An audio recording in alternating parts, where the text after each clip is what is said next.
ஏய் எப்ப பார்த்தாலும் செல்லிலேகாரா இந்த ஹவுஸ் ஓனர் போய் 3 மாசம் சம்பளத்தை காசு கொடுத்துட்டா போ. அப்பா நான் வேலையா இருக்கேன்பா, நீயே போய் கொடுத்துட்டு போப்பா. ஒரு வேலை கூட செய்ய மாட்டியாடா? நான் உன்னை கஷ்டப்பட்டு சம்பாரிச்சு படிக்க வச்சது எதுக்காக?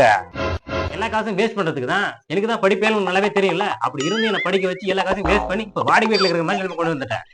அறிவுக்கு எவனா இந்த மாதிரி பண்ணுவானாப்பா? நாங்க முட்டா பையனுக்கு தான். உங்க அப்பா உன்னை படிக்க வச்சு முட்டாளாக்கணும், எங்க அப்பா என்ன படிக்க வைக்காமலே முட்டாளாக்கணும். என்ன பண்றது? இப்ப இந்த காசு ஹவுஸ் ஓனர்கிட்ட போகல, நாம இந்த வீட்டை விட்டு வெளியே போற மாதிரி ஆயிரும். போறோம் குடு. அப்பா நம்ம பணக்காரங்களா ஆக போறோம். என்னடா உனக்கு பொட்டி நிறைய பணம் கிடைச்சிச்சா?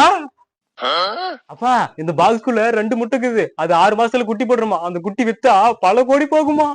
பல கோடி போகுமா? அப்படி என்னடா முட்டை? அதான் யானை முட்டை. யானை முட்டையா? யானை எப்படா முட்டை போடும்? அது குட்டி தானே போடும். இது ஹைபிரிட் யானை முட்டை. குட்டி போடாது, முட்டை தான் போடும். நீ கொடுத்த வாடகை காசுல இது வாங்கிட்டு வந்த சாம்பார் ஆப் எனக்கு. இதுக்கப்புறம் நம்ம வாடகை வீட்டுல இருக்க தேவையில்ல, புது வீடு கட்டி சொந்த ஊர்ல இருக்கலாம்.